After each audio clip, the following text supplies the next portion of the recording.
There is a specific kind of question you learn to answer before you're old enough to understand why people are asking it. Mine came in grocery store lines, at parent-teacher nights, from new coworkers who hadn't yet learned to keep their curiosity to themselves. Somebody would look at my father and then at me and then back at my father, and the question would arrive in one of its several polite disguises. Is this your dad's friend's kid? Are you adopted then? Or, more than once, the bluntest version, delivered by a stranger who genuinely didn't understand the discomfort in her own voice. How does that work? My name is Ethan Walsh. I'm 60 years old. I work as a software engineer for a mid-sized logistics company in Portland, Oregon. And I grew up in a house on Failing Street in the northeast part of the city with my father, Marcus Walsh, and my mother, Diane Walsh. My father is black. My mother is white. I am, by every visible measure, pale skin, light brown hair that goes almost blonde in summer, blue eyes I got. Everyone always assumed, from my mother's side, about as white presenting. For 60 years, that mismatch between my father's appearance and my own was a fact of my life so constant it had stopped registering as strange to the people who actually knew us. To strangers, it registered instantly, every single time, and I had built an entire social skill set around managing the 2 or 3 seconds of visible recalibration that crossed people's faces when they met my dad and me together for the first time. I want to say clearly, before anything else in this story happens, that I never doubted my parents. Not once, not for a single day of my childhood, did the mismatch between my appearance and my father's make me wonder whether I actually belonged to this family. My father coached my soccer team for 6 years. My mother drove me to therapy twice a week for a stretch in middle school when my anxiety got bad, and never once made me feel like a burden for needing it. We were, by any definition that matters, exactly what a family is supposed to be, and I had made peace, a long time ago, with being the kind of family that had to explain itself to strangers. The joke in our house, for as long as I can remember, was about recessive genes. My mother is Irish and Scandinavian on both sides, about as pale as a person gets, and my father, though black, has a white maternal grandmother from rural Georgia whose genes, the family theory went, must have found their way through 3 generations and landed, improbably but not impossibly, entirely on me. My father used to tell this joke at cookouts deadpan to new neighbors who hadn't yet met me. Wait till you see my son. Genetics is a hell of a thing. I laughed too, most of the time, because it was, genuinely, a reasonable explanation. And genetics does occasionally produce results outside what people intuitively expect. And nobody in my family, including 2 different pediatricians over the years, including a high school biology teacher, I once nervously asked about it after a unit on Punnett squares, ever suggested there was anything to actually investigate. I have a specific memory from when I was maybe 9 years old, at a 4th of July block party on our street, standing next to my father while a woman I'd never met before looked at the 2 of us for a long beat, and then said, not unkindly, just with the specific bluntness some people reserve for children, "Is your dad your real dad, or is he like your mom's boyfriend?" I remember my father's hand landing on my shoulder before I'd even worked out how to answer, and him saying easily, like he'd fielded the question 100 times before, because he had, "I'm his real dad. Genetics just does its own thing sometimes." The woman nodded satisfied and wandered off toward the potato salad, and my father crouched down to my height and said quietly, just to me, "You know that's a dumb question, right? Real is what you do every day." I didn't fully understand what he meant at 9. I understood it completely by 17, and even more completely at 60, sitting in a hospital parking garage with a fact in my hands that would have made that 9-year-old's version of the question considerably more complicated to answer. School was its own particular gauntlet. Every September, A new teacher would call roll, reach my name, look up, and do the same small double take when my father showed up to back-to-school night. Instead of the white man, some unconscious assumption had apparently sketched in their head. I got asked more than once by well-meaning classmates whether I was adopted, and I got good over the years at a short, practiced answer: no, my dad's black, my mom's white. Genetics is weird sometimes, delivered with just enough breezy confidence that most people accepted it and moved on. A few didn't. There was a boy in 6th grade, Tyler Kowalski, who spent the better part of a semester insisting, with the specific cruelty middle schoolers specialize in, that I was lying about my own father, that no way was that guy really my dad, until my father showed up to a school assembly, and Tyler Kowalski watched him hug me in front of the entire 6th grade and never brought it up again. My father found out about that whole saga years later at a family dinner and got quiet for a long moment before saying, "I wish you told me sooner. I'd have come to every single one of your assemblies if I'd known it would shut a kid like that up faster." That was who my father was for as long as I'd known him. A man who showed up loudly and completely whenever the situation called for it, without ever once making it about himself. I tell you all of this not because it's unusual for a family to explain itself, but because I need you to understand how thoroughly, how completely, for 60 years, the explanation had become simply true in our house. Nobody was hiding anything. Nobody was avoiding a conversation. As far as my parents were concerned, and as far as I was concerned, there was nothing to hide, because there was nothing anyone in that house actually knew that contradicted the story we told. That's the part that still gets me looking back. It wasn't a lie.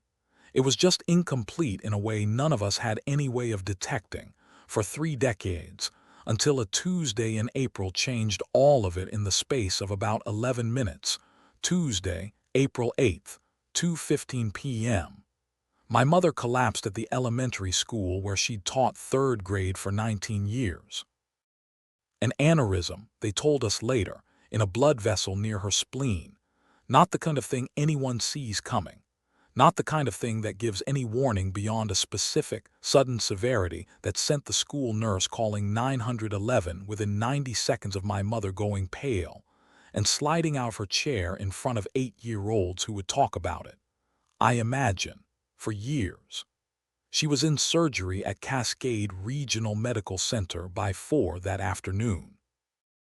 My father called me from the waiting room, and I could hear, underneath the careful, controlled version of his voice he was using for my benefit, the specific fear of a man who has been married to someone for over 60 years and is realizing, in real time, exactly how much of his life is built around her continuing to exist. I got to the hospital by 5. My father and I sat together in a waiting room that had the particular fluorescent stillness of every hospital waiting room, not talking much, both of us doing the thing people do in those rooms where you watch the door every time it opens even though you know, rationally, that the doctor isn't going to appear that fast. Around 6, a nurse came out, not with news about the surgery, which was still ongoing, but with a request. My mother's blood type was rare enough, and the surgical team's projected need significant enough, that the hospital was asking family members to consider donating directly to help replenish the blood bank supply of her specific type in case additional transfusions were needed during or after the procedure. "What's her blood type?" I asked, mostly because it felt like something useful to focus on in a room where there was otherwise nothing useful to do. "AB negative," the nurse.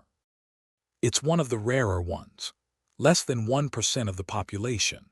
I told her I'd donate. I'd given blood a handful of times in college blood drives, knew my own type from an old donor card I still had somewhere in my wallet, O positive, one of the most common types there is, which I remembered specifically because the blood drive volunteer had told me cheerfully that O positive donors were always in demand, because so many people can receive it. I mentioned this to the nurse, half joking, saying something like, "I'm not a match for her exact type, but if it helps generally." The nurse paused. It was a small pause, the kind you might not notice if you weren't already primed by hours of hospital waiting room stillness to notice every small shift in the behavior of everyone around you. "You said O positive," she asked. "Yeah, why? And your mother's AB negative." He said it slowly, in the specific tone of someone doing math in their head that they don't love the answer to. "Can I ask, is Mrs. Walsh your biological mother?" If you've been enjoying stories like this, hit that subscribe button. It genuinely helps the channel, and we've got a lot more coming in this one. Now let's get back to it. I remember laughing, actually laughing at the question because it seemed like such an obvious non-issue. "Yeah, of course," I said. "Why would you ask?"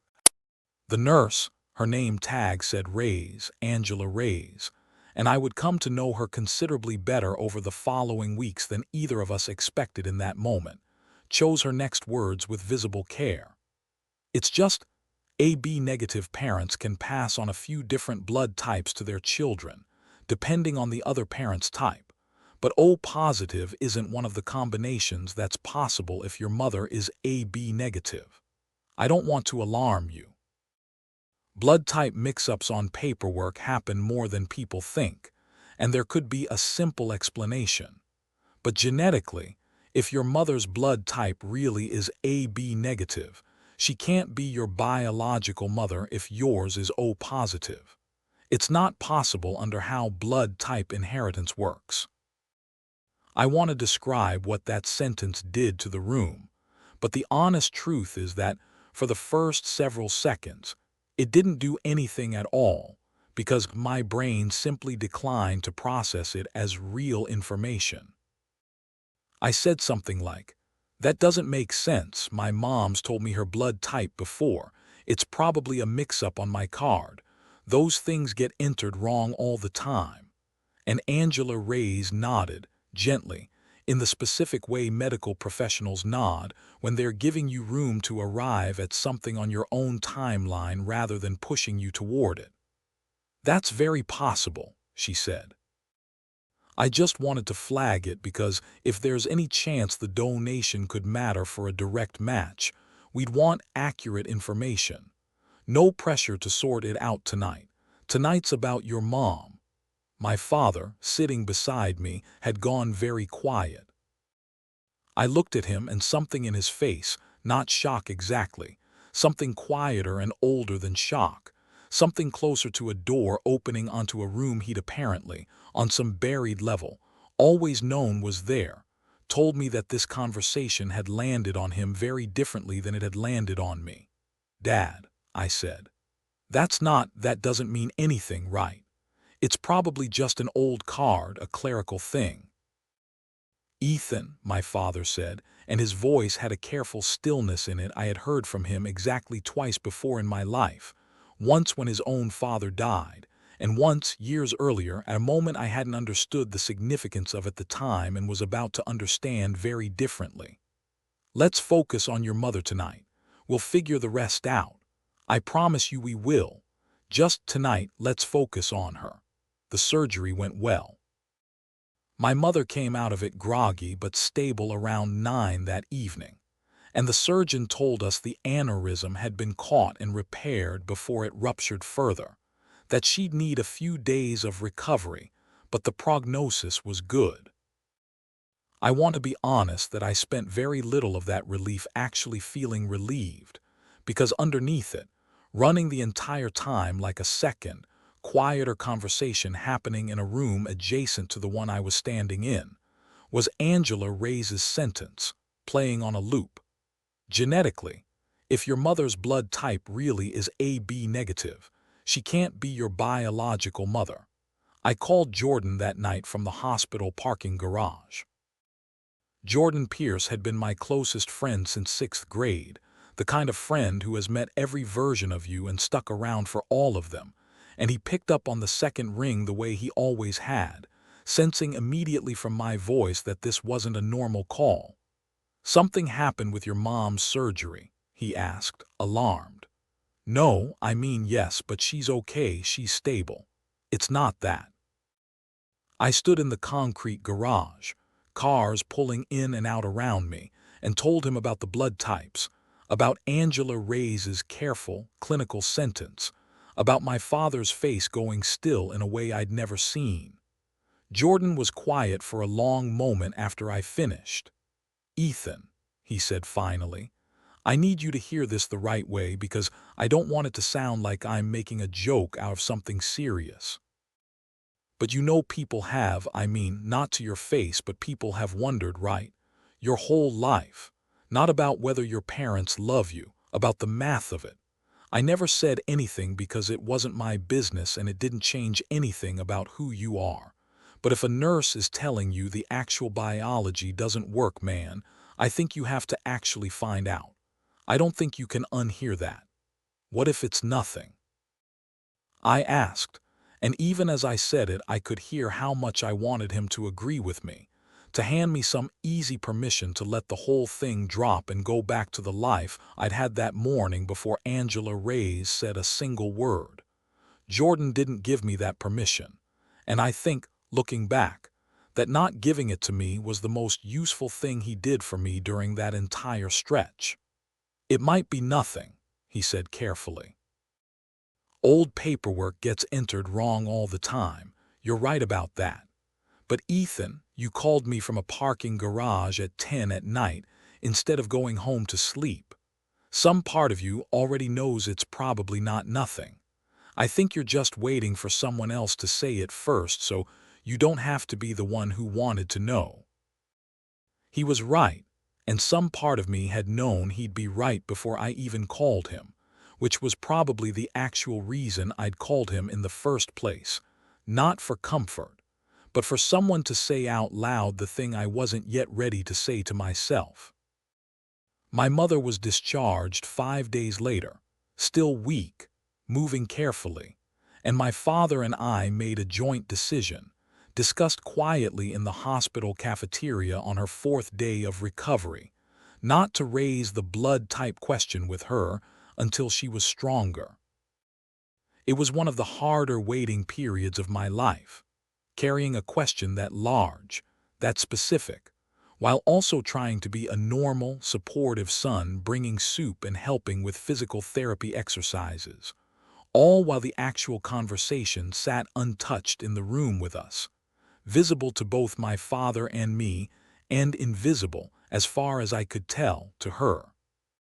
We finally sat down with her on a Sunday afternoon in late April, 3 weeks after the surgery, at the kitchen table on Failing Street where I'd eaten roughly 10,000 meals over the course of my life. My father had asked me the night before whether I wanted him to lead the conversation or whether I wanted to, and I'd told him I thought it needed to come from me, because it was, in the most literal sense, about me, and he'd nodded and said he'd be right there. "Mom," I said, "I need to ask you something, and I need you to know upfront that I'm not accusing you of anything, and whatever the answer is, it doesn't change how I feel about you.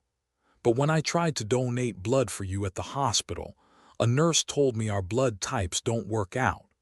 That AB negative and O positive can't be mother and biological son. I need to understand what that means." My mother went very still, the way my father had gone still in the waiting room 3 weeks earlier, and something crossed her face that I recognized, with a small, sick lurch, as the specific expression of someone who has been quietly braced for a particular conversation for a very long time without ever fully believing it would actually arrive. "I've always wondered," she said, so quietly I almost didn't hear it. Not about whether I love you, Ethan, never that, not for. But you were born so, you didn't look like either of us exactly, not in the way babies usually favor one parent or another, and the hospital was a mess that week. Do you remember me telling you about that, Marcus?" She looked at my father, who nodded slowly. "There was a fire alarm the second night, a false one. They evacuated half the maternity ward. Babies got moved around in the chaos. And I remember even then in 1966, thinking, I held you and something felt slightly off. in a way I could never explain to anyone, in a way that felt insane to even think, because what mother thinks that about her own newborn? I told myself I was exhausted, that new mothers imagine all kinds of things. I never told. I buried it so deep I'd almost convinced myself I made it up. If you're finding this story compelling, don't forget to like and subscribe. It really helps more than you'd think, and we're nowhere near the end of this one. The hospital where I was born, Cascade Regional Medical Center, the same hospital where my mother had just had her surgery, in an entirely unplanned coincidence that none of us fully processed as strange until much later, still had records going back that far, though accessing them required more than a phone call. My father, who has the specific, methodical patience of a man who has spent 30 years running his own HVAC business and knows exactly how to work through a bureaucracy one document at a time, was the one who found Warren Doyle, the hospital's director of patient safety and risk management, a soft-spoken, careful man in his 50s who had clearly had versions of this conversation before, though perhaps not many, and who did not try even once to minimize what. "I want to be straightforward with you," Warren said, in a small conference room at the hospital 2 weeks after that kitchen table conversation, with my mother, still recovering but insistent on being there, seated beside my father. "What you're describing, a maternity ward evacuation, an infant identification mix-up during a chaotic event, is exactly the kind of scenario hospital safety protocols were substantially redesigned to prevent, starting in 1966, the safeguards were considerably less robust. I've pulled what records we have from that period. There was, in fact, a false fire alarm on the maternity floor on the night of March 3, 1966, which would have been your second night in the hospital, Mrs. Walsh, according to your admission records. 17 infants were evacuated to a secondary holding area during that incident. I don't want to speculate beyond what I can verify, but I think, given what you're describing about the blood type incompatibility, a paternity and maternity DNA test is the responsible next step, and if it confirms what it sounds like it might confirm, the hospital will take this seriously and will assist you in any way we're able to. The DNA test took 11 days to come back.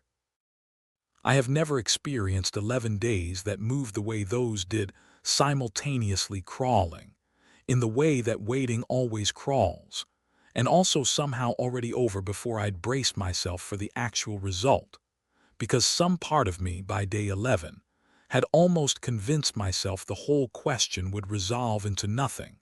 A lab error, an old blood type card entered wrong decades ago, anything except what it turned out to be. I did not handle those 11 days particularly well, and I want to be honest about that, because I think the honest version is more useful than a cleaned-up one. I stopped sleeping through the night around day 3, waking at 2 or 3 in the morning with my mind already running through the same handful of unanswerable questions. Who am I, if not who I've always been? What does it mean that two people I've called mom and dad for 60 years might not share a single strand of DNA with me? Is there a version of this where the answer comes back fine, and I never have to know how close I came to finding out otherwise? I went to work each of those 11 days, sat in meetings, wrote code, answered emails, performed a version of normal competent adulthood that felt, the entire time, like watching myself from about 4 feet outside my own body. Jordan checked in every single day, sometimes just a text thinking about you, no need to respond, that I came to depend on more than I let on at the time. My mother, still recovering physically from her surgery, seemed to age visibly during that stretch, in the specific way people age under a particular kind of sustained dread. She told me later, months afterward, that those 11 days were the hardest of her entire life, harder even than the surgery itself, because the surgery had been something happening to her body, something with doctors and monitors and a clear medical process to trust, while the DNA weight was something happening to the entire architecture of her identity as a mother, with no doctor able to tell her how it would turn out and no monitor to watch for reassurance. She told me she'd caught herself, more than once during those 11 days, standing in my old childhood bedroom, now converted to a home office, just looking at the walls, remembering specific mornings, specific arguments over curfews, specific ordinary Tuesdays, as though she needed to catalog all of it in case a piece of paper was about to tell her it hadn't been entirely hers to claim. My father handled it differently, in the way he handled most hard things, by staying busy, by fixing whatever was in front of him, by driving out to 2 different job sites that week and putting in more hours than the work strictly required, because his hands needed something to do while the rest of him waited.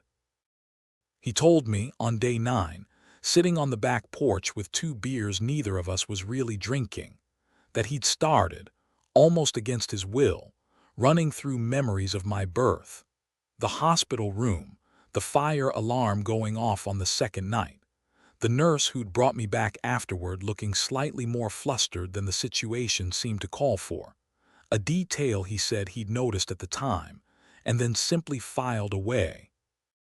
The way you file away 100 small strange details in the middle of the most disorienting week of your life, never imagining you'd need to retrieve any of them 3 decades later. Diane Walsh was not my biological mother.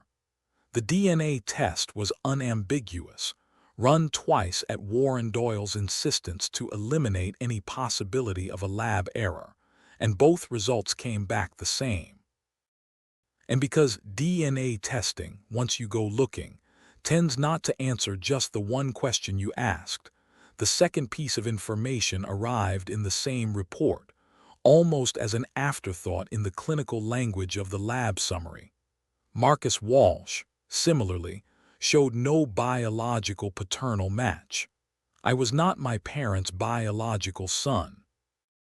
I had never, for one day of my life, doubted that I was, and I was 60 years old before I learned that the 2 people who had raised me, coached my soccer team, sat through 19 years of school conferences and 1 difficult stretch of adolescent therapy, driving me there twice a week without complaint, were not, in the strict biological sense that a laboratory can measure, related to me at all.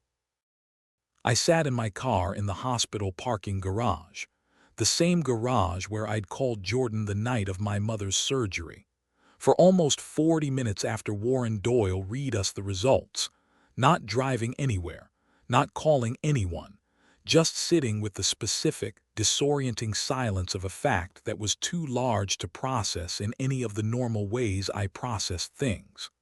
My father found me there. He told my mother he needed a few minutes and had come looking, and he knocked on my window, and when I rolled it down he didn't say anything for a moment, just stood there in the parking garage in the same gray light Angela Reyes' sentence had first landed in 3 weeks earlier. "I know this doesn't fix anything," he finally said, "but I need you to hear it anyway, and I need you to really hear it, not just the polite version where you nod and say, 'Okay, Dad.' Biology is not what made you my son, Ethan. I've known that in some form since the night your mother told me she'd always had this feeling, years ago, back when you were maybe 6 or 7. She told me once, quietly, in bed, that something had felt off that second night in the hospital, and I told her she was exhausted and imagining things, because I didn't want it to be true, because by then I already loved you more than I had words for. And the idea that some hospital mistake might exist out there that could complicate that was more than I wanted to think about. I buried it as deep as she did, maybe deeper. And I want you to know that even now, knowing what we know, nothing about how I feel about you has moved 1 single inch. You are my son. That was never about blood. It was never going to be about blood. I want to tell you that sentence fixed everything in that parking garage. And it didn't, not completely, not that day. There was too much to process for any single sentence, however true, to resolve it all at once. But it mattered. It mattered more than almost anything anyone said to me during that entire stretch of my life, and I have carried it with me since, in the specific way you carry the sentences that arrive exactly when you need them and never quite leave you afterward.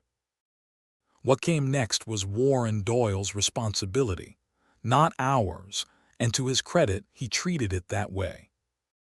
Hospital safety records from a chaotic evacuation 60 years earlier are not, it turns out, an easy thing to reconstruct, but Cascade Regional had, buried in an old record storage facility, the nursing assignment logs and infant identification bracelet numbers from that specific night, and Warren's team spent almost 6 weeks cross-referencing them against birth records from the same 48-hour window. What they found, eventually, was a second family, a couple named Craig and Susan Bennett, who had given birth to a son on the same night as my mother, in an adjacent room on the same maternity floor, evacuated during the same false alarm, and whose son, according to the same DNA testing protocol Warren insisted on running for verification, was a genetic match for Diane and Marcus Walsh. If this story has you hooked, drop a comment and hit subscribe, because what happens next is the part I still think about most. The Bennetts lived 40 minutes away in Beaverton, and Warren Doyle, working with a hospital-appointed mediator and eventually family counselors on both sides, arranged the first contact, not a dramatic doorstep confrontation, which I want to say clearly because I know that's the version of this story people sometimes expect, but a careful, deliberate series of phone calls and emails over several weeks, managed with more sensitivity than I would have known to ask for. The mediator, a family therapist named Dr. Lorraine Ashby, whom the hospital retained specifically for cases of this kind, explained during our first phone consultation that situations like ours were rare enough that there was no standard playbook, but that the research on delayed discovery family reunions consistently showed better outcomes when the initial contact stayed low stakes and incremental. An email exchange first, then a phone call, then only once both sides felt some baseline of trust established. An in-person meeting on neutral ground. There's no version of this that isn't going to be enormous, she told me, in a tone that managed to be both clinical and genuinely kind at once. My job isn't to make it small. It's to make sure it doesn't happen so fast that anyone gets hurt worse than they need to. I wrote my first email to Susan Bennett on a Tuesday evening in May, deleting and rewriting the opening line probably a dozen times before I finally sent something that felt honest without being overwhelming. A short paragraph introducing myself, acknowledging how strange the entire situation was, and asking, simply, whether she'd be willing to talk. She wrote back within 4 hours, a much longer message than mine, warm and a little scattered in the way of someone who had clearly been waiting, in some form, for this exact email for longer than she'd let herself admit even to Craig. We exchanged messages for almost 2 weeks before our first phone call, easing into the relationship the way Dr. Ashby had suggested, trading small facts about our lives, what I did for work, what Malcolm did, what Craig's accounting firm specialized in, what kind of dog the Bennetts had, an aging golden retriever named Biscuit who Susan mentioned in nearly every message with the specific fondness people reserve for pets that have outlived several other changes in their lives. Susan Bennett, when we finally spoke, cried on the phone for the first several minutes, and I understood why almost immediately, because the story she told me was, in its own way, a mirror image of mine. Their son, Malcolm Bennett, 60 years old, an architect living in Seattle, had spent his entire life visibly mixed race in appearance, raised by two white parents in a mostly white suburb, fielding a version of the exact question I had spent my life fielding, just aimed in the opposite direction. Where are you really from? Are you adopted? How does that work? Susan told me, her voice breaking, that she and Craig had wondered quietly for years, in the same buried, unspoken way my own parents had, whether something might have happened at the hospital, and had never pursued it, for the same reasons my parents hadn't, because the question felt disloyal to a child they loved without reservation, because pursuing it risked disturbing something that, whatever its origin, had become simply and completely their family. Malcolm and I met for the first time in person on a Saturday in early June, at a coffee shop in downtown Portland that Dr. Ashby had suggested as neutral, low-pressure ground. A place called Fable Coffee on Southeast Hawthorne, chosen specifically, she told me, because neither of our families had any prior association with it, no memories already attached to the space that either of us might project onto the other. I got there 20 minutes early and sat with a coffee. I didn't drink, watching the door the exact way I'd watched the hospital waiting room door 6 weeks earlier.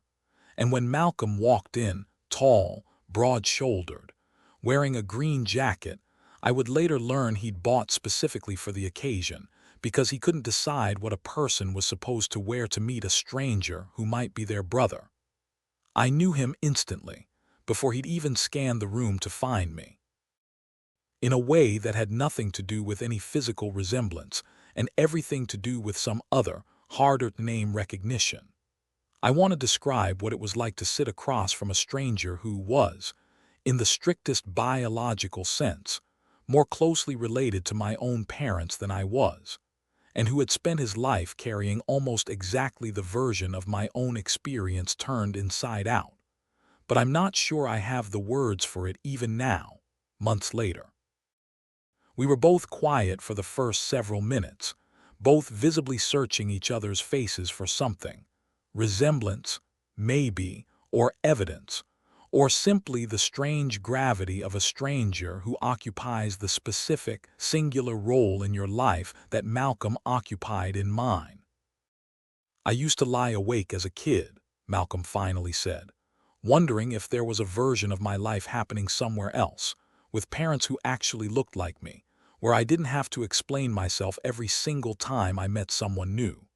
I used to feel guilty for even thinking it because my parents are wonderful, and thinking it felt like betraying them. And now I'm sitting here and there actually was a version and it's you, and I don't totally know what to do. Neither do I told him.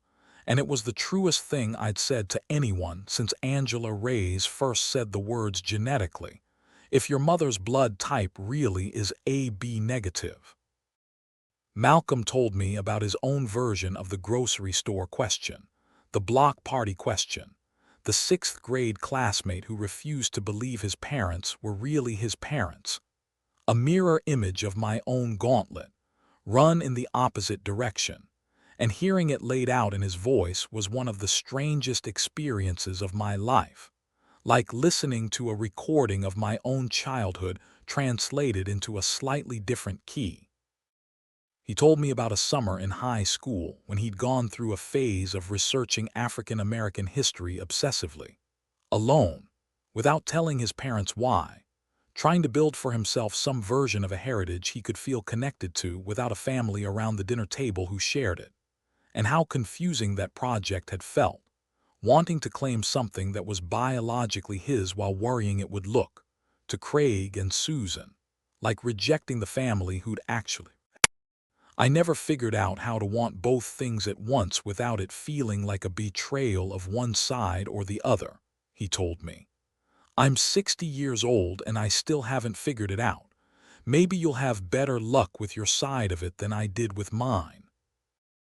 I told him about my own version, not researching a heritage, since mine had never been in question the way his had, but the quieter version, the specific fatigue of being visibly, undeniably the exception in every room my family occupied, the tiny recalibration on strangers' faces I'd learned to read before I could read much of anything else. We talked about music. Malcolm, it turned out, played bass in a band that did small shows around Seattle on weekends, a detail that struck both of us as strange and funny, since my father had once tried, unsuccessfully for 2 full years, to teach me guitar, and I'd never once shown the aptitude Malcolm apparently had for an instrument in the same family. "Guess that one's genetic after all," Malcolm said, and we both laughed longer than the joke really warranted, the specific overlong laughter of two people relieved to find something, anything, to be light about in the middle of something this heavy. We talked about jobs, about the apartment Malcolm shared with his girlfriend of 4 years, Priya, a structural engineer he'd met on a job site, and who, he told me, had been the one to encourage him to actually go through with meeting me instead of letting the whole situation stay an abstraction in a lawyer's letter. We talked about our fathers, his Craig, an accountant, careful and precise in a way Malcolm said had shaped his own meticulous approach to architecture. Mine Marcus, hands-on and instinctive, the kind of man who fixed things by feel before he fixed them by manual. We noticed, more than once over those 4 hours, small overlapping mannerisms neither of us could explain by upbringing. The way we both drummed 2 fingers against a coffee cup when thinking. The way we both trailed off mid-sentence in exactly the same rhythm when searching for a word. And each overlap landed with a small, disorienting jolt, evidence of a biological thread neither of us had known existed until 6 weeks earlier. Showing up in gestures too small and involuntary to have been learned from anyone. My mother, Diane, who will always be my mother regardless of what a laboratory determined about a hospital bracelet in 1966, met Malcolm 3 weeks later, at a dinner my father organized at our house on Failing Street, cooking far more food than 6 people could reasonably eat, in the specific nervous energy way my father cooked when he needed his hands busy, while the rest. I watched something happen in my mother's face when she first saw Malcolm walk through the door that I still think about. A kind of recognition that had nothing to do with memory and everything to do with some deeper, more elemental pull she couldn't fully articulate, and didn't try to. "You have Marcus's hands," she told him quietly within the first 10 minutes, holding his hand for a moment longer than a handshake required, studying it the way you study a photograph you've been shown for the first time of a person you'd always wondered about. Malcolm, who had spent 60 years without anyone in his daily life to hand him that kind of observation, looked, for a moment, like a man discovering a room in his own house he hadn't known existed. My father cried when he met Malcolm. I had seen my father cry exactly twice before in my life, and this made a third, and he didn't try to hide it or explain it away, just stood in Susan and Craig Bennett's living room in Beaverton, looking at a 60-year-old architect who shared his blood in a way I never had, and said simply, "I'm sorry it took this long," and Malcolm hugged him, and Susan Bennett cried too, and I stood in the doorway of a house I'd never been in before that afternoon, watching 2 families that had been quietly, invisibly connected for 3 decades finally close the distance. A hospital's chaos had opened between them on a single chaotic night in March of 1966. It was near the end of that first visit to their house, after the emotional weight of the afternoon had settled into something more manageable, that Susan Bennett disappeared into a hallway closet and came back carrying a battered cardboard box, the kind that has clearly been moved from house to house over decades without ever quite being unpacked. She set it on the coffee table with the specific care of someone handling something she'd never fully explained to herself why she'd kept. "I want to show you something," she said, looking mostly at me, though the whole room had gone quiet. "I need you to understand I never knew what to do with this box. I almost threw it out a dozen times over the years. Something always stopped me. She lifted the lid. Inside were photographs, hospital photographs, the kind taken in the first hours after a birth, faded slightly with age, and beneath them, folded, yellowed hospital paperwork, discharge instructions, a plastic ID bracelet sealed in an old sandwich bag, the kind of bracelet that would have circled a newborn's ankle in March of 1966. "This isn't Malcolm's bracelet," Susan said quietly. "I checked years ago, back when the feeling first started nagging at me, before I even let myself think about why I was checking. Malcolm's actual discharge bracelet has his correct information on it, matches everything, no discrepancy at all. This one," she paused, and I watched her hands shake slightly as she held the sealed bag up to the light. "This one was in with our things when we got home from the hospital, folded into a blanket we brought Malcolm home in. A sec. Somebody else's. I never told Craig I'd found it, not for years, and by the time I finally did tell him, we didn't know what it would even mean to try to chase it down, or whether we even wanted to know. We told ourselves it was probably nothing. A hospital clerical leftover. We put it in this box, and I moved this box through 4 different houses over 30 years and never once threw it away. And I think, looking back, some part of me always knew exactly." Warren Doyle, when we brought him the bracelet the following week, went very quiet studying the faded lettering on it, and then quieter still when he cross-referenced the patient identification number against the hospital's archived birth records from that same 48-hour window in March of 1966. The number did not belong to Malcolm. It did not belong to me either. It belonged to a third infant, born the same night on the same floor during the same chaotic evacuation. A baby girl, according to the archived record, discharged under a family name. Warren said he would need considerably more time and considerably more careful handling to properly trace. "I don't want to alarm anyone further than this situation already has," Warren told us, in the same careful, deliberate voice he'd used the day he first confirmed my own results. "But I think it's responsible to tell you directly. It's possible the mix-up that night wasn't limited to the 2 of you. I'd like your permission to keep investigating, as thoroughly and as carefully as the first time, and I want to be honest that I don't yet know where it leads." I didn't know. Sitting in Susan Bennett's living room with a sealed plastic bag of 60-year-old hospital paperwork on the coffee table between us, that Warren Doyle's careful investigation into a third infant was about to take his team into records nobody at Cascade Regional had looked at closely in 3 decades, or that the family attached to that third bracelet was going to turn out to live less than 20 miles from the house I'd grown up in. Close enough that I may well have crossed paths with a stranger who shared my exact, chaotic birth night without either of us ever knowing it. I didn't know that Malcolm and I, still learning how to be brothers, were about to learn we might have a third sibling in this story, one none of us had any way of predicting 6 weeks earlier. I didn't know how much more there still was to understand about that single, chaotic night in March of 1966, or how many other families out there might be quietly carrying their own version of the box Susan Bennett had kept unexplained through 4 different houses over 30 years. But that's a story for next time. The truest thing I can tell you, 60 years into a life I understood completely wrong for every single one of those years, is that none of it. Diane Walsh held me the night I was born, whoever's blood ran through me, and stayed awake with me through croup and heartbreak, and every ordinary Tuesday in between for 3 decades afterward.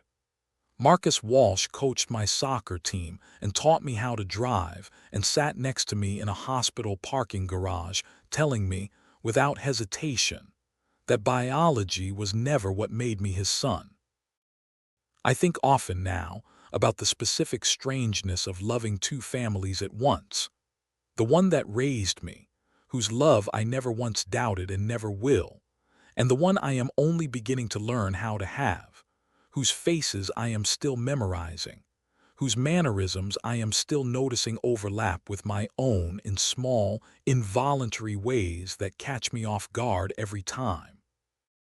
I don't think those two kinds of family have to compete with each other, though I understand now, having lived inside it for months, why it might look that way from the outside. Craig and Susan Bennett did not raise me, and I am not confused about that, not for one single day. But they gave me something no one else can, a face in a photograph that finally resembles my own, a set of hands Malcolm and I apparently share, a piece of information about myself I spent 60 years not knowing I was missing. Both things are true at once. I have parents who raised me and a family who made me, and I no longer feel any need to choose between the two, even on the days when holding both at the same time feels like more than any one person's chest. My mother told me something, a few weeks after we'd finally met the Bennetts, that I think about more than almost anything else from that entire stretch of my life. We were sitting on the back porch, just the two of us, the same porch where my father had sat with 2 untouched beers during the 11 days of waiting, and she said, quietly, "I used to be so afraid, all those years ago, of the feeling I had that second night in the hospital.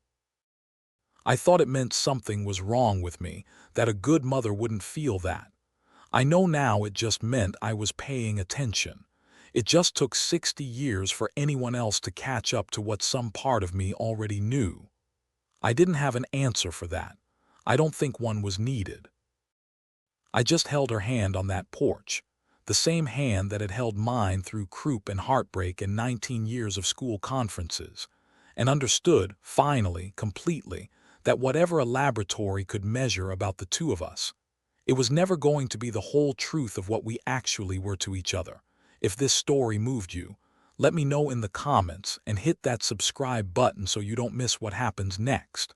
Thanks for being here. For real.